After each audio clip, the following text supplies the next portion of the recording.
We're very fortunate today to have an opportunity to listen to a couple guys that just get it. Not about baseball, not about softball. It's really not about that. It's about life and being successful in a lot of different areas. They could talk about a bunch of different things. They could go on for hours. They're going to get straight to the point. They're going to talk about a few things. I'm hoping you are graceful enough to listen. Get something out of this, all right? Every day you have an opportunity to get something out of life. This is your opportunity today. Hopefully they can share some things with you. So you got Troy, Silva, you got Jose. I'm going to get your last name. Rio. Jose Rio. Yeah. He brought his shirts in case I like my name. Yeah. He puts his name on a shirt. Yeah. That way, we mostly people don't put it on the back and wants it up. No. Anyway, we're gonna let them talk, go through it. If you've got to go at the bus, okay, they're gonna try to break up somewhere around 3. They're gonna have some questions. A lot of it is they're gonna talk in general, and then they're gonna ask for questions, support, and some different things. And so, as we're going forward, if you have things you want to talk about in general, you have questions, please feel free to ask. The more participation you can have, the better this will go. If I may, you guys, a lot of you follow me on Twitter, okay, with the softball program. You will see that these guys are some of the ones that I retweet a lot of, okay? These guys, like Coach said, they get it. Not only do they get softball, baseball, but they get life, they understand things. They've been there. Listen, pay attention, and bring something out of this that you can use to make yourself better at practice tonight, okay? Thank you. Thanks, Coach. Appreciate it. All right, like Coach has said, we're here to help you guys tonight, okay? So I'm going to give you a little bit of background of who we are and what we do. Again, my name is Jose. That is Troy. And better looking one. I'm the better looking one. We can have a rating contest on that. But a lot of what we want to do, too, is... high school picture. Yeah, you saw his hair back in the day. You would definitely go my direction. Anyway, we're here to help you guys today. Okay, we're here to help you, whether it be baseball, softball questions, hitting, fielding, catching, college placement, all that kind of good stuff. But most importantly, we want to help you be successful in life. I mean, that's our end goal, what we do. So a little bit of background on us and me personally to how this company started and what we've done is my mom was only 16 when she had me. And how many of you guys are 16 and older right now? I was born on a Friday. She went back to school on Monday. Nobody in her family knew that she was even pregnant with me. Okay, and so I was in the foster care system early, got adopted by an amazing family, pretty standard, normal life, had food on the table every day. My dad was my hero. He would play catch with me. He would do all sorts of stuff with me. We go play, golf and football and baseball and everything as a young kid. At 7 years old, he got cancer. And I didn't know what that meant at 7 years old, and he died on my 8th birthday. And my 8th birthday, my world was crushed. I didn't have any brothers or siblings or anything. So my mom and we had to go and live in the projects. Some of you guys may or may not seen some of those on TV, but I went from a pretty normal family to my dad was my hero to all of a sudden in the projects. Broke is broke. We had to have lights off in the house just to make sure we had top of ramen and macaroni and cheese to feed ourselves. And so from 8 years old to 16 years old, it was a struggle. And I got into a lot of troubles. At 13 years old, I started carrying a gun. I started smoking weed. I started drinking at 13 years old, getting in a lot of trouble. Okay? And just was a really good athlete and got away with stuff. School was different than what it is now. And at 16 years old, I got involved in a real gang. And it's called United Blood Nation. And I saw people shot at. I've been shot at. Okay? I have a tattoo on my arm here of 4 guys that were murdered for me when I was your guys' age in high school. Okay, and that's what my surrounding was. That's who I was. And at 18 years old, I was on my way to be dead or in jail. It was just a matter of time, not a matter of if. It was just a matter of when that was going to happen because that's the path that I was on.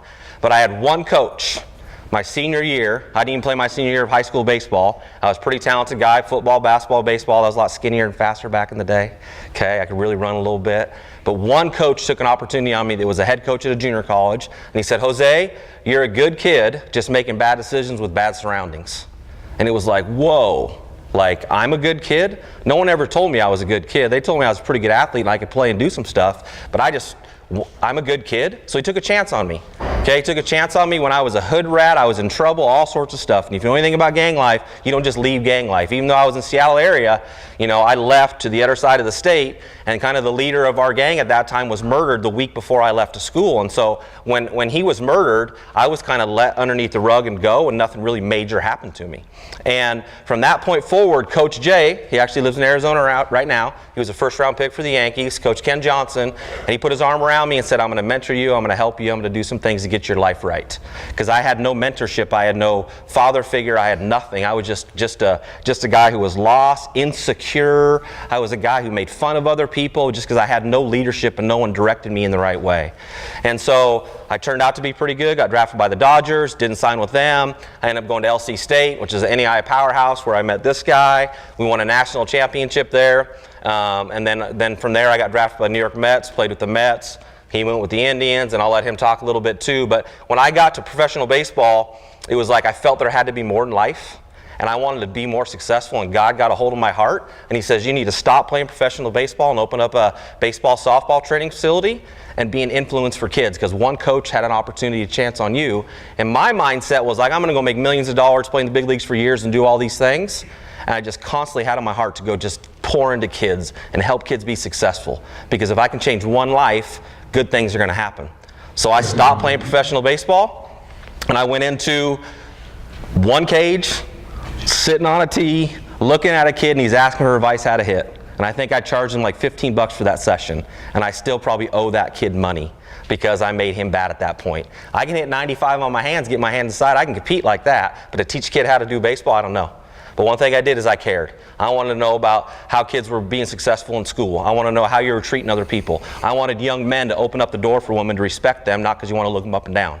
Okay, so a lot about what we're going to talk about today is life stuff, but to help you be successful both on and off the field. And from that, we have grown as Rio Athletics. He played professionally a little bit longer than I did. I think I was better than you. No, you weren't. You were a pitcher. But he was a pitcher, by the way, just for the record. And so when I was building my business, things were going good, and he wasn't good enough, so that's why I had to stop playing, and then he had to come help me, and we've grown it to the point, you guys may or may not know who we are, but we train 8,000 to 10,000 kids a year in the Northwest. Every single kid in our high school program plays college ball. We've had over thousands placed in college, over 100 drafted professionally. We've both scouted professionally, and it's not really about us and our knowledge and all the stuff that we've done. We've tried to create an environment that is positive, that is respectful, that we challenge you mentally and physically, but we do it without yelling and swearing and hollering and doing all those things, because we want to be an example of who we need to be as coaches. And that's what's helped us be successful. And again, just August, we moved down here. We kept the business up there, but we're down here full time to help train and mentor and teach and help both softball and baseball players to be successful both on and off the field. And that's why we're here today. We're not here. We don't get paid one penny to do this. We have come to the Valley to help influence you. So hopefully one of you, 2 of you, 10 of you, 50 of you today leave today wanting to challenge yourself mentally and physically to be better both on the field and off the field. That's why we're here today. Because if it wasn't for one coach, because none of these coaches here do this for the money. You don't get rich teaching baseball, okay? You just don't do it. We do it because we love the game and we want to have a great influence for you to be successful in life. That's why we do what we do. So we have come to the Valley to help you be successful and do those things. So I know it was a little serious dropping into it, but you got to understand you're looking at a living miracle right here. I should be dead or in jail, but one coach took an opportunity to me. So I feel like I have a lifelong responsibility to help you guys be successful too, you know? And so it's not optional for me. I wake up every day and this is what I want to do, how I want to do it. And, you know, I have to look at him every day, but he is my best friend. And we have the same passion to help you guys be successful, okay? So that's just a little bit of background of what we've done at Rio Athletics and what we continue to do. It'll be 20 years this December that we've been doing business since I left pro ball and started stuff. And we're down here trying to develop you guys and help you guys be successful as well. So that's kind of our background and where we come from. We have both wrote a book. Mine's more of a picture book, you know, because I know guys like to look at pictures and stuff like that and help you guys be successful. I can't write either. Yeah. Still learning English, but we're going to get in a little bit of the culture and what it takes to be a good teammate, what it takes to be a good friend, and help you be successful both on and off the field, like I've mentioned about 7 times already. So at this point, I'm going to kind of pass the buck to Coach Troy. That was good English, Jose. That was good. Good job, guys. That's good. See? Good job. Fun fact about Jose, okay? You guys know who Mr. T is? No, you're probably too young. Mr. T's the I know who pity Mr. the fool T guy is. Yeah. with the Yeah, thing. see? So I get into college, meet this guy, and he's not in the dorm rooms yet. And all I see is Jose Rijo Berger, whatever your name was. And I'm like, who's this Jose guy, right? He comes walking in the first day of practice at LC State, and he literally had like 20 chains on like this. He thought he was like the two. Mexican. You're not even Mexican. You thought you were like the Mexican Mr. T. Like 7 earrings in, and he had like a wife beater on. 2 earrings. Showing up to practice. Anyway. I did have a Funny how bracelet I and a thought fake you were the Rolex, biggest though. moron ever, and I ended up becoming your best friend. That's God works in weird ways, right? So anyway, so the purpose of us sharing the testimony behind what we do is to let you guys know that what you guys do, not only individually but collectively, has a lasting impact if you want to have a lasting impact. So we travel all over the place and we speak and we talk and everybody wants to listen to us morons. That's not even a word, is it? Us morons? See, that's what we are. I'm the one learning English. Yeah. And the whole purpose of us doing this is to get you guys to kind of think out of the box what's out there these days, okay? What's out there these days is a culture of it's all about me, right? I have to go do this showcase. I want to play college ball. I have to play on this team. I have to go get lessons from this guy. It's all about me, okay? And we have to understand that yes, you have to have goals and aspirations in your life of what you want to do, right? It's okay to do that. Everybody here wants to do something in life, correct? Right? But at the same time, especially in this culture, at high school and into college stuff, you guys have to understand that it's not about you. And once you can make it not about you, guess what's going to happen to your culture? Your culture is going to be a part, or it's going to be something that people want to be a part of, right? It's going to be something that people want to be like interested in, and it's going to create an environment that you guys are happy to be around. How many of you guys been in a culture in baseball or softball where you're like, this absolutely sucks. I hate being here. The coach is yelling at me. People don't care. It's lazy. Whatever it is. So don't think it's Not here, of course, it's right? not here. Of course, right? But if it is Other here, programs, if it is yeah. here, we're going to make a change today, right? So is that a fun environment to be around? No? No? And when we're in that environment, we have a couple of options. We can say, oh, it just sucks, and I'm going to go somewhere else, or we can make a change, okay? So the purpose today is to help you guys make a change, whether it's here or somewhere else, on a select team, on a travel team, whatever it is, to understand there's a bigger picture behind it, okay? So if I would have known this when I was your age, I would have totally made changes in my life. I would have totally done things differently. But when we were your age, besides me being a little bit better looking, we were idiots, okay? We would go out and party. We would swear. We would treat women with disrespect. We would disrespect our coaches. We would do that kind of stuff. And who is that on? Is that on us, or is that on our coaches? Is that on people that are leaders? It's on us, right? So if we want to make a culture change, if we want to be something bigger than us individually, we have to make these changes. So when we say culture, what things come to mind? You guys got to start talking now. Say it, anybody. When we say a culture, what comes to mind? Your surroundings. Amigos? Is that a rap group or something? I don't know. It's a rap group. Is it? All right. We're getting old. We got to come up with that next time so they think we're hip still. Yeah. You guys know who Bone Thugs and Harmony were? Yes. That's what we used to listen to back in the day. He thought he was the white version of Bone Thugs. I called myself Milk Bone, but anyway, that's a long story. Yeah. Okay. So, what'd you say? Surroundings. What else? What does surroundings mean? The people around you. The people you're around you. Do you think you're going to be successful like he's talking about if you surround yourself with people that do things that you don't want to be a part of?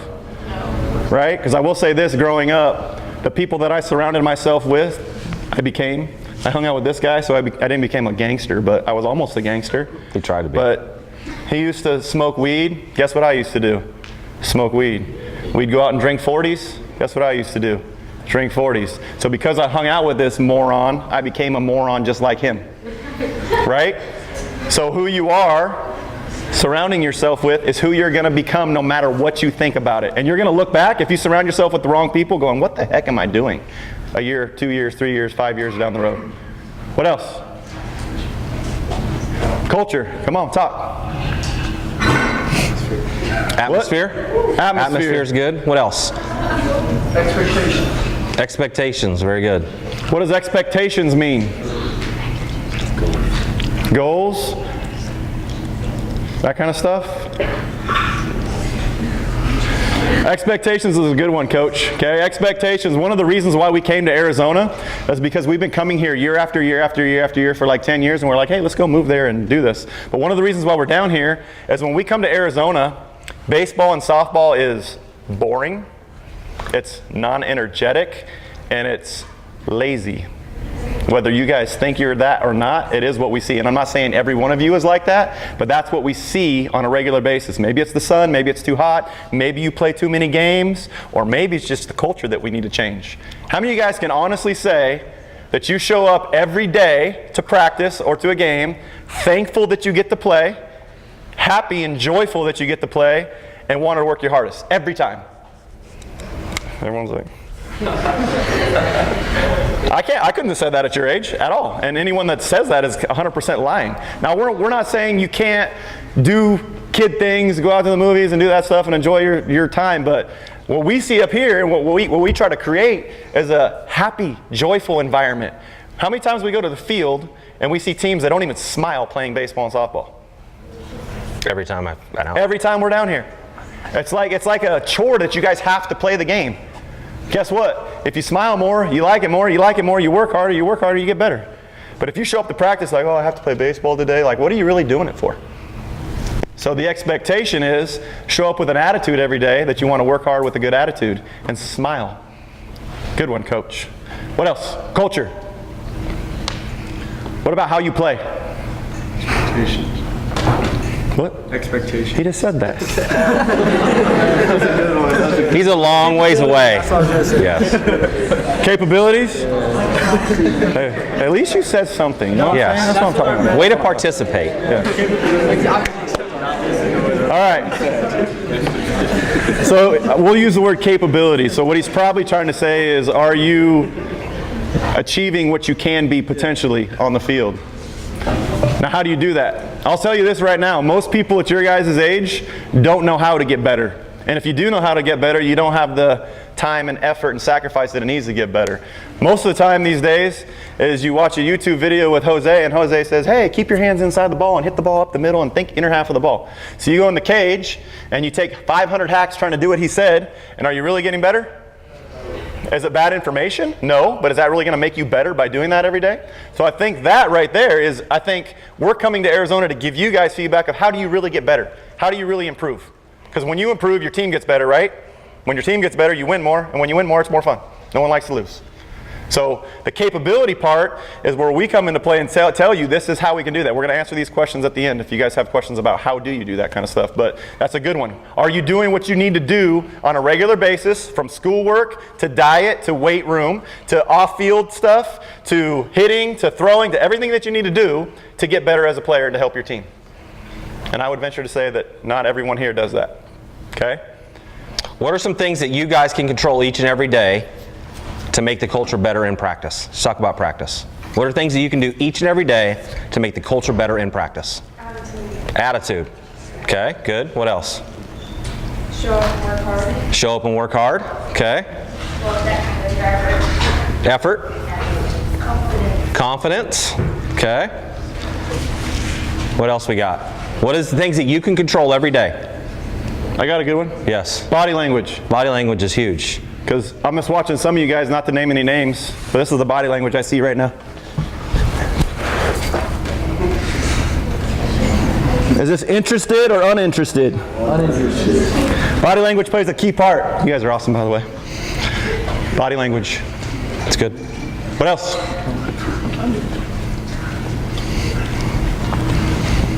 Working with purpose. Working with purpose. You got the A so far. Good answers.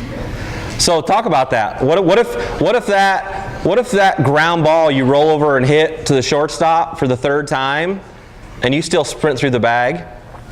Do you think that's going to help the culture to be able to do that, or the body language like, oh, I just rolled over, I just hit the ball? Like, it's going to happen. It's baseball and softball, right? But part of changing the culture is being a leader by example, and a lot of times it's about how you act, not what you say. Because what if that guy who rolls over to the 6 hole for the third time in that game off a soft lefty because he didn't make an adjustment to getting on top of the plate, didn't think middle away, and never made that adjustment, and he just kind of mopes to first after he does that.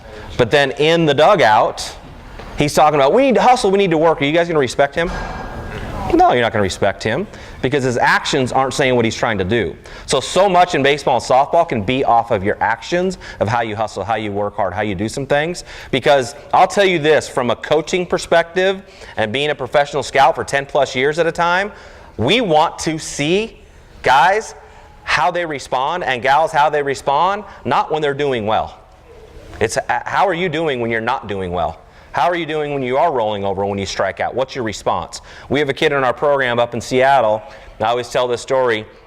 He's a stud. He's 8th grade. I called Oregon State because they recruit 2 to 4 of our guys every year. And as I says, these guys are in 8th grade. You got to get them early because they're going to get attention from everybody, right? So I have this catcher, 6'3", 180, left-handed, 90 off the bump, as a cannon, runs like a deer. He's just a dude. Well, he goes 3 for 4 when Oregon State goes there to watch him, hits 2 bombs. Pat Bailey's like, yeah, I like him. He's pretty good. Goes watch him again, couple bombs, double, do some things, no offer, no nothing, watches him freshman, fall year, watches him, smashes playing against junior colleges. As a freshman in high school, he's hitting junior college baseball. Goes into the spring, has a pretty good spring, no offer still. Every time Pat goes to watch him, he smashes. He's doing really good. I'm like, Pat, man, you better get on this guy because he's getting offers from everywhere. Right? He goes to an event later this summer. He goes 0 for 4, strikes out 3 times, and looks like he has never played baseball before in his life. His dad jokes and says instead of going to Oregon State, he should go to Central Washington. Like, it's just, he was that bad.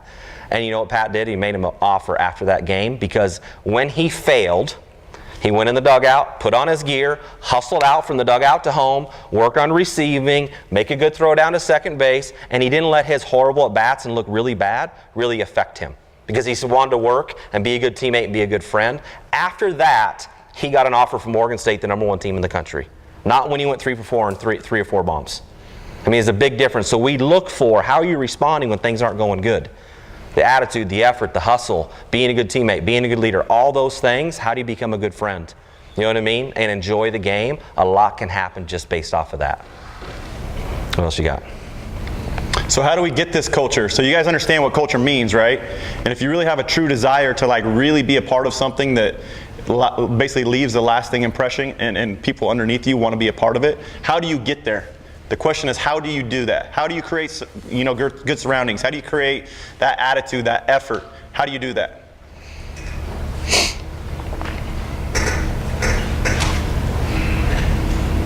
How do you do that?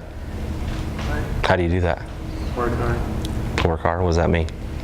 Like showing up every day. Showing up every day? Early, on time? Yeah? So to basically add on that, so let's go back to Michael. So Michael got that scholarship offer after he sucked, right? But because he sucked, we created a culture that we don't allow pouting, we don't allow mopiness, we don't allow laziness. And he actually got the scholarship because of the culture that was created throughout the team. You guys see how that works? Yes? Yes? So the culture that was created allowed him to have a good attitude when he sucked. How many of you guys have sucked playing softball or baseball before? I sucked once. I was 4 for 5, but hit 3 home runs. But I was 7 playing 18U, so it was just one of those days. Everyone's gonna suck in baseball. Everyone's gonna suck in softball, right? We all suck. It sucks to suck. No one likes to suck, because when you suck, you feel like you're letting the team down, then your team sucks too because you suck, right? So we have to get out of that mode, and we have to basically learn to think of others and to be a good teammate. If there's one thing that basically creates a good culture in any organization, is learning to be a good teammate. Learning to get the focus off of yourself when you do suck, because it's gonna happen, right? So how do you be a good teammate in a situation where you don't want to be a good teammate? How do you do that? Well, how about when you strike out, you run back to the dugout and say, get me up again, I want to hit again. Don't go, oh, I'm the worst baseball player ever. I suck. I shouldn't have got lessons from Troy. That guy sucks. Oh, man, you go sit in the dugout and you pout, and then what everyone's doing is they're looking at you like, you're such a baby. Get out of it. Get over it. What if you went to the dugout and said, hey, this guy threw me fastballs away every time. Go get up on top of the plate, look fastball away, and smash the sucker off his face. I get fired up over this, obviously. You see the culture change? The culture isn't about me striking out because I sucked. Everyone knows you suck, so don't go back to the dugout telling everybody again you sucked. Right? How many guys said my bad before? Oh, my bad. Yeah, we know it was your bad. You threw it in the stands. Don't tell us again, so we have to relive the thing over and over again. You guys understand what we're trying to get to? Learn how to be a good teammate. Learn how to encourage your teammates. Okay? There's some times where your teammate needs to be kicked in his butt or her butt. Say, stop pouting. Sometimes you need to put your arm around them or give them a pat on the back and say, you're all right, you'll get them next time. I had to do that a lot with you because you sucked way more than I did over the time that we played. Google our stats, you'll see the truth. He batted 392, I batted 390, but I didn't bunt 50 times a year either, so. But we had the same amount of home runs. So technically, if we want to get to it, Technically, I had if we add less the at bats to distance hit on as your many home runs as you. Jose's But home we're getting runs like sidetracked. that. My home runs, They all count the same. you're right. This right here is what we created in college. This culture of you just love each other, you joke around, you can have fun. You can have fun in the dugout. One of the best things I remember about this guy coming back to the dugout, he struck out one time and he literally threw his bat down. He's like, I suck today. And we're like, yeah, you suck. Let's go play. Let's go. We know you sucked again, right? You don't have to tell us again. What else do we need to do to be a good teammate? Because being a good teammate creates a culture that you want to be a part of. What? Encourage. Good job. What else? Worry about people to the left and the right and do not just yourself. That's a good one. I don't have anybody to the left. Good one. Get the focus off yourself. Yes. Don't put anybody down. Ooh. That's a good one. You guys hear what she said? Don't put anybody down. Right? There's a difference between having fun with your friends that you worked hard for and putting someone down that's demeaning, that's going to create negativity. That's a good one. What else? Yeah. What about the person that's playing your position and you're not? How do you feel about that? How do I feel about that? What do you guys feel about that? Someone's playing your position that you think you're better than them, right? You're like, I'm better than them. But coach thinks they're better than you. So coach is going to play them. What do? Wrong. You transfer and you go to another school. That's funny, but people do that these days, right?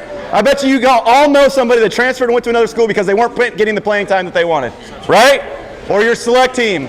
I paid $3,000 to play on the select team, but I'm not playing, so I'm going somewhere else. How do you handle that? Because that's a hard thing to do. Well, I'll tell you, when the culture is fun, it's joyful, and you actually care about your teammates and you work hard, you're going to encourage that person no matter how bad it sucked. I sat the bench, this is a true story, my junior year in high school. I had a mullet, okay? Don't picture that, but I had a mullet. You saw it. It was awesome. It was good. Because I had a mullet, I didn't play very much. I should have cut my hair. I sat the bench my whole junior year. Everyone on the whole team knew I was better than the guy that was playing. The guy that was playing was a senior, and it was his last year playing baseball, and the coach felt for him. So I had to get out of my own pouty mode of, oh, I'm better than him, why am I not playing? And think, you know what? It's his senior year, he's never going to play baseball again. Let him play, and I'll come back and play next year. That was a hard thing to do. Really hard thing to do. Now in this culture, I would be like, oh, there goes my chances for my scholarship, and USC's not going to be wanting me anymore, and I'm sitting there, I'm going to turn in my resume, and they're going to see that I don't have any stats my junior year, and what am I going to do? I just dealt with it. I hated it. It wasn't cool, but I was a good teammate. Dealt with it. Senior year, All-State California. I had horrible grades, so I couldn't go anywhere, so get good grades. Right?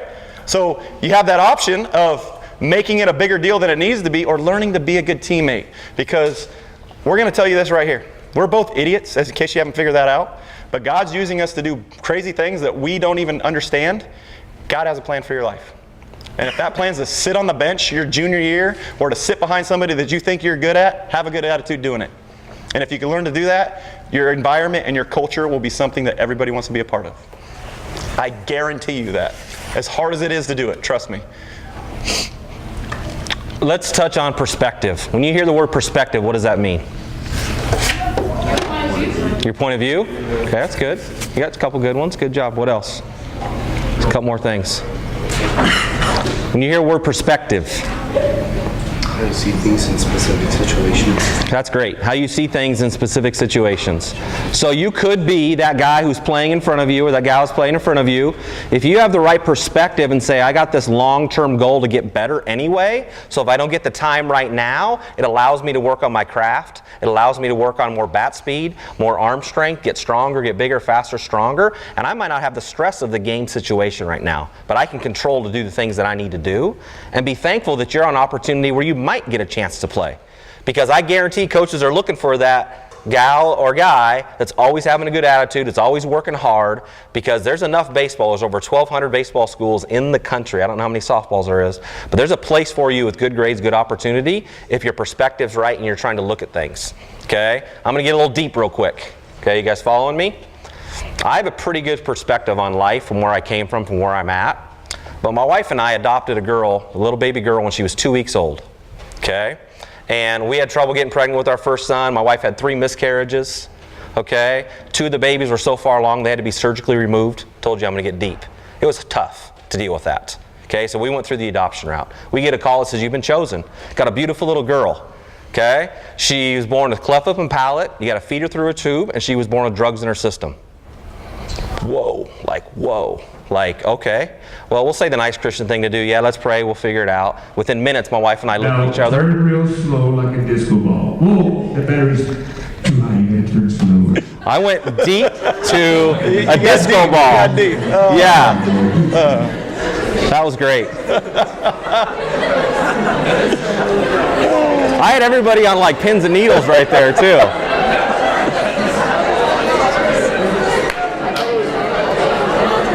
That's the guy that wants us to do karaoke over there. All right, we're good? We're good. Okay, let's get back on our pins and needles. Okay. No more disco ball. So, from the world's perspective, when I saw my daughter for the first time, she was about this big, and the adoption agency's like, oh yeah, she's a beautiful little girl, this and that, oh by the way, and you hear cleft lip and palate, I didn't know what it was. Drugs in the system, I don't know what that means. You know what I mean? And my wife didn't think we were equipped. But when I saw that little girl, I thought she was the most beautiful thing I've ever seen in my entire life outside my wife. Right? And to the world, it wouldn't look like that. But my little girl's 11 now, and she's the hardest worker. Last month in 5th grade, she got Character Citizen of the Month for her school. She's still developmentally behind. She does some things. I got a 14-year-old boy. He's a pretty good baseball player. He's going to play at the college level. Like when he strikes out and he gets out, I'm like, whatever, it's not that big of a deal. So my perspective of things that you struggle with, it's like I don't stress about those things anymore because I'm just trying to every day have my daughter be successful and grow and mature and do the things she's got to do. I got to support her as a dad. My wife had to drive her to Children's Hospital 5 times a week for 2 years. Feeding her through a tube, people looking at us funny. It's like it is what it is, and I wouldn't change her for the world. But my perspective, if you're sitting, as Coach mentions, behind somebody, if you have an opportunity to play, if you have the right perspective and understand how gifted you are. Have you ever thought about what makes the difference between you and somebody else who was born in a wheelchair? I told you I'm going to get deep real quick because you guys got to hear the truth. What made you so special that you're able to throw a ball and hit a ball and do some things? You ever thought about that? You're looking at a guy who used to make fun of people that look different, that were in wheelchairs, that look funny. Now I have a daughter that looks like that. 2 of my kids have alopecia. My 9-year-old daughter looks like she has cancer and everybody thinks she's dying. You know what I mean? Like I got a pretty good perspective of like stresses and things in life. Like if you got the right perspective on how you go about stuff, like you're going to be more successful in life. So it's not that big of a deal if you're sitting behind and doing some things. And I wasn't really planning on sharing that today and getting that deep with you, but I'm hearing you and it's like I'm listening and watching you guys, and you guys got to understand you have a tremendous opportunity to play the game that you love. When you first started playing, man, you loved hitting that ball. You love just running around playing. Get back to that love. I had a Pac-12 coach ask recruiting one of my guys one time. He said, what's his fun factor? I'm like, what do you mean, coach, his fun factor? Like, does he smile? Does he actually have fun, like Coach Troy talked about? Like, if you're always on the field stressed out, you're never going to be successful. Not in baseball or softball or in life. You can't go through life so stressed out because there's so much pressure on yourself. You got to relax. You got to put it in perspective. You got to enjoy the game. You got to have fun. One of the biggest things we try to do is actually like laugh and have fun every single game. You know what I mean? Because if you can do that as a coach, your players are going to be more relaxed. And if you're more relaxed as a player, you're going to be more successful in life. So sorry I turned a little detour on you, but I'm hoping that helps you to keep things in perspective and get you to understand if you keep things going the right direction and you get your mind off of yourself, be a good teammate, be a good friend, you're going to be so successful. And surround yourself with people. We're talking about culture. Surround yourself with people that want to be successful. Like I choose who I choose to hang around. The older I get, the more I do some things, and I don't have that many friends because I want people around me, even though he's not as good looking as me, that want to be successful and want to impact people in a positive way. And the other guys I choose to hang around with do the same thing. If you want to be successful, don't hang around somebody that wants to make fun of other people, that wants to joke about other stuff, because that's only going to bring you down, and you are who you surround yourself by. You know, we do this little saying is, how many of you guys have swore before? No. Swear word. Swear word. Cussed. Yeah. Okay. How many of you guys think it's a big deal? You think it's a big deal to swear? To cuss? Big deal to cuss? Usually the culture says it's not that big of a deal. I'll tell you from our experience doing this for almost 20 years now, it's a big deal. Because if you just don't swear, you can be a great influence on the people around you. Like, I don't surround myself, I haven't sworn in 20 years, cussed in 20 years. Haven't drank in 20 years, haven't done any of that in 20 years, because I chose to make a difference in the people that I come across each and every life. Because in the baseball, softball culture, it happens everywhere. And what we've seen is, you swear, it's not that big of a deal, but you hang around a bunch of people that swear all the time. And that's just your new culture because everybody swears, and that's just kind of the norm, and that's just what people do because it's not that big of a deal. Okay, and then all of a sudden those people that swear all the time want to go to a party, but you're not going to drink at that party, but you're just a guy that wants to swear, hang out, but you'll go be the designated driver, and you'll hang out with people that are going to the party and doing some things, and all of a sudden you just have one drink, and then all of a sudden one drink turns into next party you get drunk, and next thing you know it turns into sleeping around, getting in trouble, nothing good happens, going for a party late at night, and those things just cycle, and it all happened from the culture you choose to be around, with just a bunch of guys that swear it was no big deal, that made fun of people occasionally and do some stuff. And it just opens up that door a little bit more, a little bit more, a little bit more, a little bit more. So we don't want to sound like your dad preaching to you right now. We're just telling you this because we care. And we want you to be successful. And trust me, little things like not cussing can change a whole culture. What if every single one of you young men in here said, you know what, for the next 30 days we're going to make a pact not to swear. We're just going to make a pact not to swear. What if every single one of you said, there's that kid in school that kind of sits by himself, or her by herself, that no one really talks to, that eat lunch by herself, or him by himself? What if I just went and talked to them, because I'm an athlete and I have an influence on people? What if I went and talked to them and just asked them how their day was going? That could make a pretty big difference. True story in our program, true story.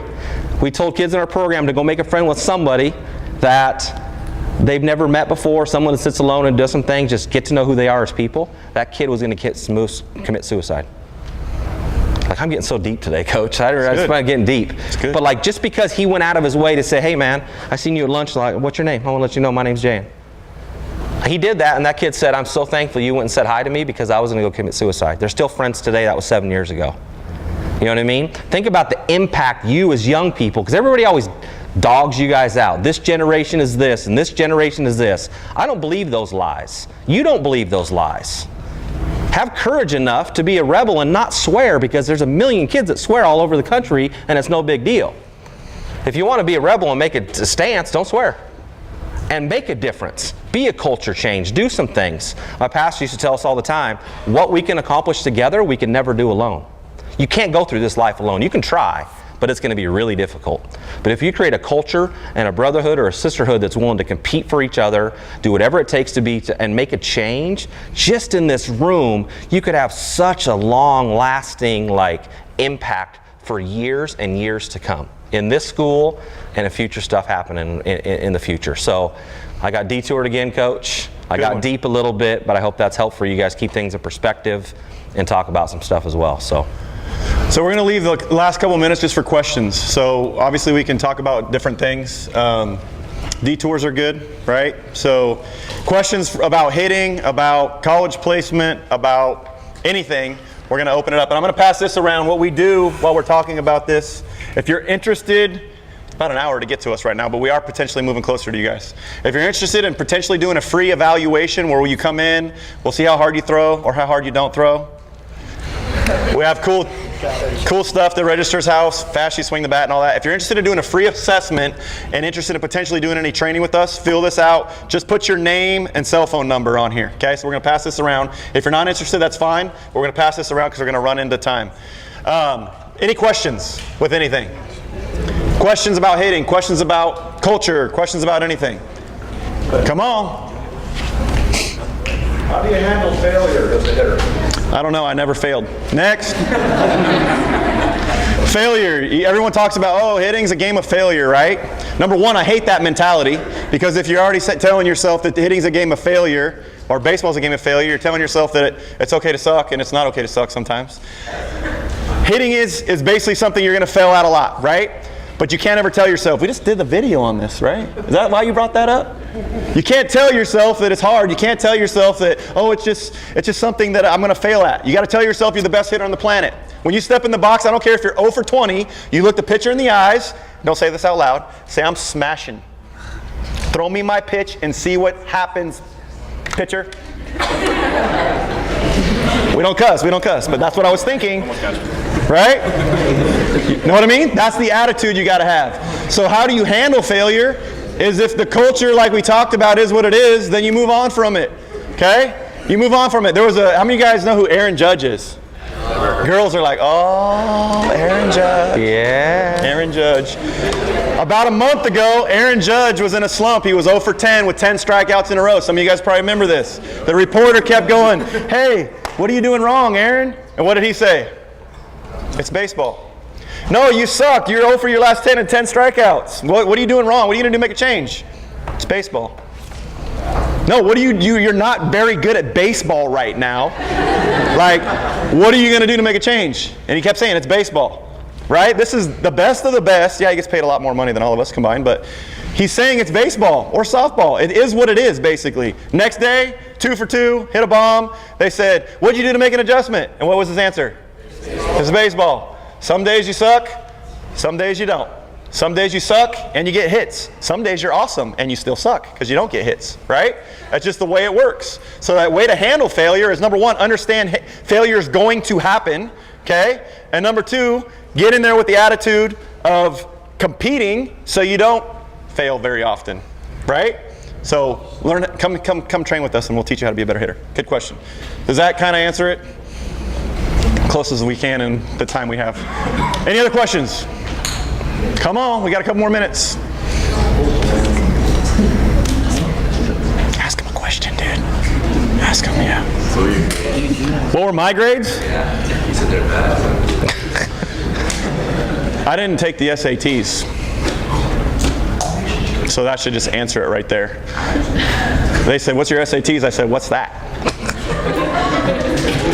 If you want to play college baseball or softball, get good grades. We do this all day. He's on the phone every day. Kids that get 3.5 to 4.0 and you're a halfway decent ball player will play college baseball if you listen to what we tell you to do. Or softball. Okay? If you're just an average talent and you're a really good nerdy kid in school, you should play college baseball. If you're just an average talent and you're like us, you're going to play soccer or something else. No question? How many here want to play college softball or baseball? Okay. Coach touched on it a little bit, okay? There is an opportunity for you someplace in the United States, okay? So if you're sitting behind someone, if you're not playing the position you want to, okay, keep working hard, keep getting better. Trust me, there's an opportunity. There's JV programs at Division III schools all over the country. You got to focus on what you can control, getting good grades, studying for an SAT, ACT, what you got to do. But trust me, there's an opportunity out there for you, okay? Don't give up on that dream. We've helped dozens of kids get cut from high school baseball. Get cut. No, we didn't help them get cut. No, we didn't help them get cut. Yeah. We helped them after they got cut. There you go. Play 4 years of college baseball, okay?